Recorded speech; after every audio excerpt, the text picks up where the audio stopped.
de listes. Sinon trois. La première grande famille, c'est les listes des agréments. Les établissements qui ont soumis leur dossier pour que les filières reçoivent l'agrément et emportent l'agrément de l'établissement, ils sont 50. Et l'un dans l'autre, il faut comprendre que c'est d'abord les filières qui sont agréées avant que l'établissement ne le soit. Les textes précisent que l'arrêté qui porte agrément indique non seulement l'établissement, mais aussi les filières. Nous avons traité avec 50 établissements pour 470 filières. Ça signifie qu'il y a au moins 3 modalités. Si on ne comprend pas cela, on pourrait dire, mais quand on fait le point, on a plus que 50. Non.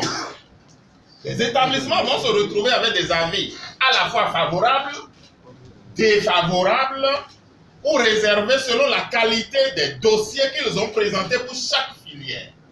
Puisque ça se passe filière après filière. Il ne s'agit pas que l'établissement soit bon une fois pour qu'il soit bon sur toutes les filières. Première chose importante. Ensuite, il y aura un sous-groupe d'avis réservés, à la fois, premier sous-groupe de réservés sur les filières et deuxième groupe sous-réservé pour les établissements. Ça, c'est ce qui concerne les agréments. Et puis après, nous avons les autres listes. Les autres listes, c'est d'abord les établissements privés d'enseignement supérieur qui légalement n'ont pas encore atteint la maturité qu'il faut pour présenter les filières à l'agrément. Eux, on doit leur réserver un chapitre pour qu'ils puissent poursuivre leur route afin d'arriver à l'agrément un jour. Ces établissements seront 24. Ensuite, il y aura les établissements qui, pour diverses raisons, sont appelés à fermer en vertu des tests qui régissent le fonctionnement des établissements privés. Ils seront 50.